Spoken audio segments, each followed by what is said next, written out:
Hey friends, welcome back to another Seed Talk with Lisa and Layne. And folks, if you are just listening to this on your favorite podcast app, I highly recommend you hop on over to YouTube to our channel because Layne and I kind of have a little different look today, and we're super stoked to talk about our subject.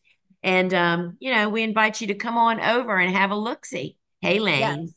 Hello, I like your sunflower glasses. Yeah, and Layne has tentacles. Pretty cute, pretty cute. Antenna. Yeah. Antenna. All right, Layne. So let us know, what is the topic of discussion today? Well, whenever I pull out my antenna headband, we're going to talk about something to do with bugs. And today we're going to talk about a bug. It has the word fun in its name, but it's really not that fun, is it, Lisa? No, it is not fun at all. And in fact, I think it might be one of the most annoying insects in the world, if you ask me. I know. So today we're going to be talking about fungus gnats. So we're just going to take a look at their life cycle to help us understand that a little more, and then how we can try to maybe prevent an infestation or help treat something that you might have going on. That's a great topic. I think this time of the year, so many folks are faced with it. And it's not just seed starting people. Folks No. that have house plants face this challenge, and it's basically the same treatment no matter what type of plant you have that's living indoors in soil. So I'm Yeah. anxious to talk about it. Let's hit it. Yeah, and I have to say, we're going to mostly be looking at images of fungus gnats on sticky traps. And it was actually funny because I forgot, Lisa, that I had asked you to send these pictures over. And last Saturday, you texted me a bunch of pictures, and I was like, ooh, maybe something's blooming. And I opened them, and it was all these gross fungus gnat Dead pictures. bugs. Exactly. I'm like, oh, I did ask for this. So, okay. So, Lisa, can you just describe what a fungus gnat looks like, or how you kind of know you might have some around? Sure. So, I mean, to the naked eye, they just look like a little tiny fly flying around, normally indoors, near maybe where your transplants or your seed starting station is. Or, as I mentioned earlier, maybe you have an area where you keep house plants.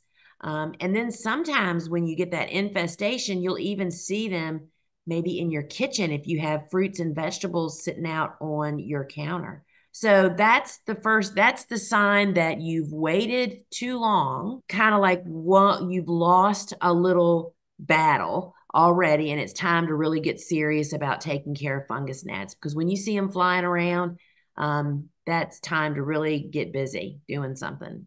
Yeah, so they're these teeny tiny little flies. They're much, much smaller than your typical house fly. And Yes. that's when they're in their adult form. When they're in the larval stage, they actually look like tiny little translucent or white worms. If you have house plants and you have a problem and you dig down, you might unfortunately see some of these little guys wriggling around. And also, if you want to know if you have a problem, like let's say on a house plant, you suspect there are larvae in there, you can put a thin slice of potato on top of that soil and leave it for a few days. And then if you come back and turn that potato slice over in a few days, you might see a bunch of little larvae on the backside. Ooh, Yes, lucky I know.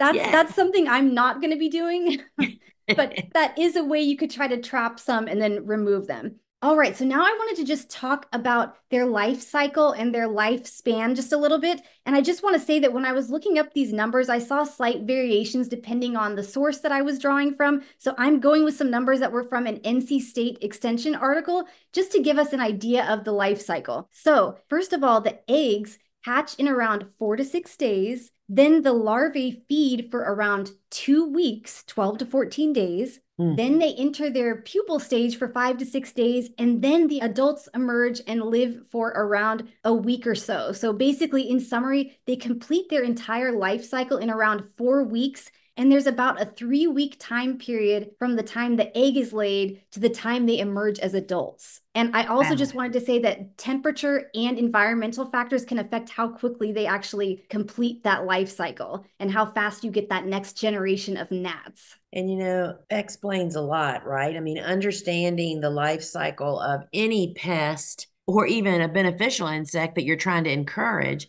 It's just really, really helpful to know that. And once, in my experience, once that life cycle starts to happen, you've got fungus gnats, you just continually have fungus gnats hatching and Yes.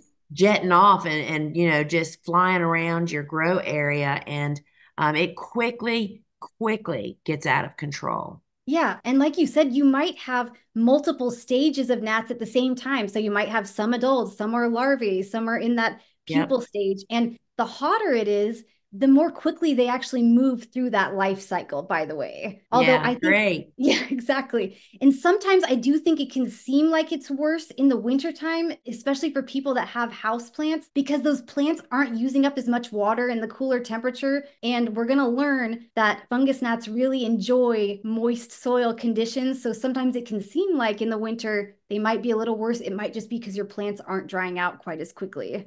Layne, one of the most common challenges that I see people face with seed starting is it doesn't matter what method of seed starting you're using, soil blocks or plug trays, is overwatering is a Oh, very yeah. common problem. And that fuels this problem, right? It just Yeah, makes it, I mean, you're already struggling because you're overwatering your plants, right? So they're not thriving. And then you get bugs flying around and you're ready to like close up shop. exactly. Is there a time of year in your grow room, Lisa, where it seems to be worse? Do you notice it's worse during the summer months or worse during the winter months? Well, we typically take preventative steps to never have those outbreaks anymore. But Right. back before we figured all that out, where I was basically just using sticky traps, that's all I knew about to capture just the adults. I mean, that's like a lot is happening before they get to that stage.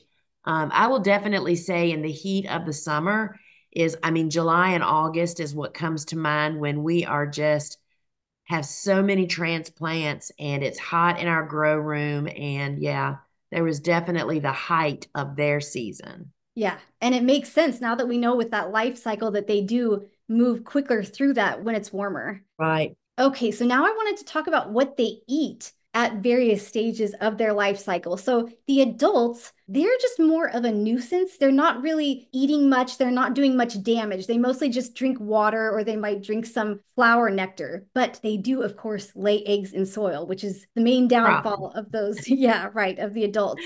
And the larvae are the ones that can do the most damage. So they live in the soil, they eat, big surprise, fungi. They love to eat fungi and other organic matter, and they can also feed on things like plant roots. So if you have a really large population of larvae in your soil, they could end up damaging your seedlings. But for most people, it's just more of a nuisance. It's not as much Yeah. damage that you'll see. Have you ever noticed actual damage on seedlings that you suspect was from fungus gnat larvae? That's really good to know because I frankly don't think I have ever had I fungus gnat haven't damage. either. I think that sometimes when people think that they have fungus gnat damage, it is in fact a result of the overwatering that Right, encouraged the fungus gnats. That I mean that's what's the culprit is. It's just a case of misdiagnosis, right? So right. yeah, I have not experienced firsthand any what I thought was truly fungus gnat damage. I have not either. And I do think it's like you said, it's most likely a misdiagnosis because you probably would have to have a pretty hefty population to see that actual damage, but it is possible. They can eat roots. So it's just Yeah. something to be aware of. Okay, now we're going to talk about where they like to lay their eggs and how many eggs each gnat can lay. So this is the scary part. So each female fungus gnat can lay hundreds of eggs. So I saw references to them laying anywhere from 100 to 300 eggs per female fungus gnat. And you can see just with that number how quickly your population can explode and get out of hand if you don't take steps to prevent Yeah. or remedy a situation if you have it. And like we've already alluded to, guess where they like to lay their eggs? They love to lay their eggs in moist soil. So there was a Cornell University study, and they found almost twice as many fungus gnats in soil with 90% moisture content than soil at 30% moisture content. So the adults love laying eggs in that environment, and the larvae really thrive in those wet conditions. And they also love soil and media that has compost and other microbially active components, which is exactly the way we like to start our seeds, Lisa. That describes our blocking mix perfectly, right? Exactly. Yeah. Exactly. So, anyways, just like Lisa was saying, overly moist soil, whether it's your house plants or your seedlings, usually most plants don't tend to like that anyways. We know our seedlings, it's not good for them to be perpetually overwatering, but that also, side note, creates the perfect environment for these fungus gnats to want to go in there and lay their eggs. Yeah, that it's like it's all comes clear, right? When you hear the facts of why they're there, what keeps them there, and then how much they reproduce. Yikes. Yeah, it's really scary. So, the first preventative measure is, like you mentioned, Lisa, just avoiding overwatering and allowing the soil to dry out between waterings. Yeah. And then another thing is just making sure to store your soil so that gnats can't access it. If you have a bag of soil and it has a bunch of holes in it and it's in a garage where maybe gnats are coming in and out, they can lay eggs in that soil, and then you could end up taking it inside and just accidentally bringing some in. Yeah, that whole cross contamination from ways you never dreamed of. I just have to say this now. I had a student, I used we would do lives for my students inside my grow room oftentimes. And this was years ago, and I was having a fungus gnat outbreak. I was currently only using the sticky traps. I wasn't treating the soil, didn't really have access to anything that I was aware of. And I just really couldn't figure out where they had come from. And we discovered that there's a big drain in the floor of my grow room, which quickly gets Oh soil trapped gosh. in it down under the cover. And sure enough, there was about 3 inches of moist soil down there, Oh, which just really proved while treating that outbreak, and I could never get it resolved, that's where they were coming from. So that's why I say that to say to people, if your seed's starting indoors and you have house plants, you have got to address them also, right? oh, yes, that's really important. Okay, so now I want to move on to some remedies. And in order to get a handle on the situation, to effectively prevent an outbreak or to try to treat if you have something bad going on, it's really important to treat the different stages of their life cycle. So you need to find a way to take care of the adults and the larvae. And remember that they might be present in multiple stages at any given time. So the first thing I want to talk about is for the adults. And before we even talk about remedies, Lisa, we should say that everything we're going to talk about, you go ahead and do this at the farm in advance, even if you Yes. have no problem. This is just your standard protocol we're going to talk about. Right, it's standard operating procedure. When we put our first soil blocks in the room in January, we start doing the steps that we're going to talk about. And there are lots of other remedies out there. We're just going to talk about the ones that have been kind of tried and true over the years. Yes. So, for the adults, one thing that is a great option to use, and this is for not only controlling some of the adults, but also monitoring them. Yes. And it's these yellow sticky traps. Can you talk about those, Lisa? Sure. So the yellow is just like a little flashing light to many flying insects, and it attracts them. We would never use these outdoors, right? You only use them indoors in a controlled environment. You don't want to get something on there that you don't want to get on there, like, a butterfly or a bird. And it's actually created as a monitoring tool to see what's going Right. on in your grow space. I mean, you can look and see how they're marked with squares. I mean, there's, recommendations like if you have 3 per square, this is, you don't really have a big problem yet. Or if you have 10 per square, then you better hop to it. So in greenhouses is where they really use a lot of that and have a protocol to follow. But this tells me that what our level of infestation is when we have it. And I leave clean sticky traps up when we close down our grow room in November. Usually, I throw away the old stickies that have bugs on them and put up new ones so I can kind of catch anybody that might be lingering in there. So when we start in January, we have a clean room. Yeah, that's a great idea. And how many of these traps do you typically have out in relation to your grow rack shelves? Oh, that's a good question. I put one on each shelf because you need to catch them as they're flying around. They're not going to seek out the sticky trap. They just kind of happen on it. And these wooden blocks that Layne has in this image, those actually were farmers market sign holders. We used to use little miniature blackboards, and my dad made these and made grooves. Well, when we stopped going to markets, I thought, oh my goodness, that's kind of a perfect remedy to use for our sticky traps. But I use them in other ways too. So this is one way of having it more upright. So if they're flying, it can catch them, but I also lay them flat on the tray and they'll just land on it. So there are several options. You just want to do it so that you don't get it on your fingers. Right, they are sticky They are traps. sticky. That's the point. And some people do like to use vinegar traps in lieu of sticky traps. That's just something you can look into if you want another option. Right. Okay, so now we're going to move on to treating the larvae, which again, those are the ones that really can do the most damage. And there are two different products we're going to talk about. They both operate via the same mechanism. So it's a treatment called BT, which stands for Bacillus thuringiensis, and it's a selective biological larvicide. So it only targets those larvae. And the first one we're going to talk about is called Natrol. This is something that's easy to use. It's a little difficult to get your hands on some because you have to purchase a lot of times in quite a large quantity. Right. 5-gallon buckets, I think. So how would you go about using Natrol, Lisa? So the real big benefit of Natrol is its powder. So it dissolves instantly. And I mean, you literally just measure it out into your watering can. I would do that on Wednesdays and you use it. And it works really, really well. It's just the drawback that it's only available, the smallest quantity available is a 5-gallon drum, which is hundreds and hundreds of dollars. Okay, so another option that's a bit more accessible is called mosquito bits. And again, it's another BT treatment. How do you implement this into your seed starting routine, Lisa? Sure. So it's the same ingredient as natural, just in a very different form. It's in these little bits that looks like little miniature pea gravel, right? And so Right. I do the same thing. I follow the instructions, and it's actually labeled for fungus gnats as well as mosquitoes. And so you measure it out. And I like to put the bits in my watering can the evening before. I'm like Tuesday evening, or actually Tuesday morning after I finish my watering chores.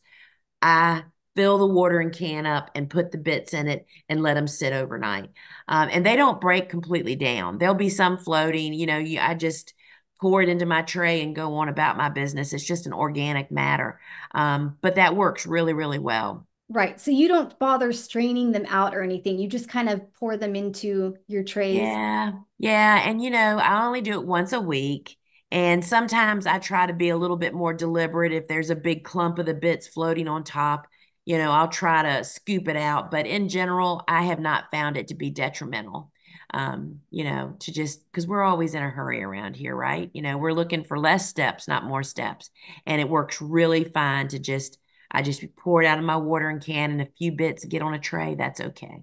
And you can follow the instructions if you have a packet of either of these, because you might need to apply more frequently initially if you're having an actual infestation, or there might even be a different rate of application that you could follow if you're having a serious problem. Yeah. So we had the sticky traps that was kind of monitoring and helping to control the adults a little, and then this treats the larvae. So by using both of these in your system, it really helps to fight those fungus gnats and prevent something really bad from taking over your seed starting area. And Layne, I just can't emphasize enough that implementing this as part of your seed starting process, you go to make your first blocks, you better be sure you have your larvicide on hand and sticky traps.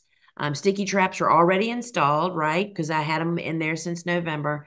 Um, but you just don't want an outbreak because once you have an outbreak, it is just so incredibly annoying, and it is all 100% preventable Right. by just preventing it from happening. And something else I wanted to mention too is when we were talking about the life cycle earlier, I mentioned that from the time an egg is laid to the time that the fungus gnat emerges as an adult, it's about 3 weeks. Obviously, that could be faster or slower depending on the temperatures and conditions, like I mentioned. But something I always just try to be mindful of is getting my seedlings moved out of the house as quickly as I Mhm. can. So Yes. most of the things we grow in soil blocks, for me, they take about 4 weeks from seed to transplant for most things. Obviously, some things take longer. So around the 3 week mark, they're usually getting moved outside to be hardened off anyways. And actually, I like to move them out even earlier than that, especially in the warmer months when, again, that's also when those gnats tend to be moving through their life cycle faster. And Right. I just really try to be mindful that I don't like leaving things in my growing space for too long. And that alone just reduces the likelihood of having new adults emerge indoors. So, even if I sowed my seeds and Right. that first day an egg was laid, if that tray is out of the house in 2.5 weeks, there's just less of a chance that an adult is going to be able to emerge indoors in that amount of time. Yeah, and once we move them outside, right, we stop the larvicide. I mean, we just don't find that necessary. So it's only in the grow room, and that's just another reason that I love soil blocking is that the plants Yeah. grow so much quicker that I mean, if you were growing in plug trays, and you're going the normal 6 to 8 weeks, that just really ramps up the opportunity to have more fungus gnat issues. Right. That's a really good point. All right. Well, that was it for this fungus gnat episode. Hope that gave you all some tips for helping to prevent an outbreak in your own growing space. Lisa's putting her glasses on again. But thank you so much for joining us, everyone. Be sure to share Seed Talk with a friend if you're enjoying it. And we always appreciate your ratings and reviews in a podcast app and your likes and comments over on YouTube. And just thank you so much for being here with us again. And so, just to say that my sunflower sunglasses, were a gift from one of my sweet followers named Jennifer. And she sends me the most amazing packages every year. And I knew that I would make excellent use of these sunflowers. So, friends, we're so glad you joined us here today. And remember that this broadcast is brought to you by thegardenersworkshop.com, where you will find like all things growing flowers and even a few vegetables. So we'd love to see you fall in over headfirst at thegardenersworkshop.com. Until we meet again, friends. Ciao. Bye, Layne. Bye.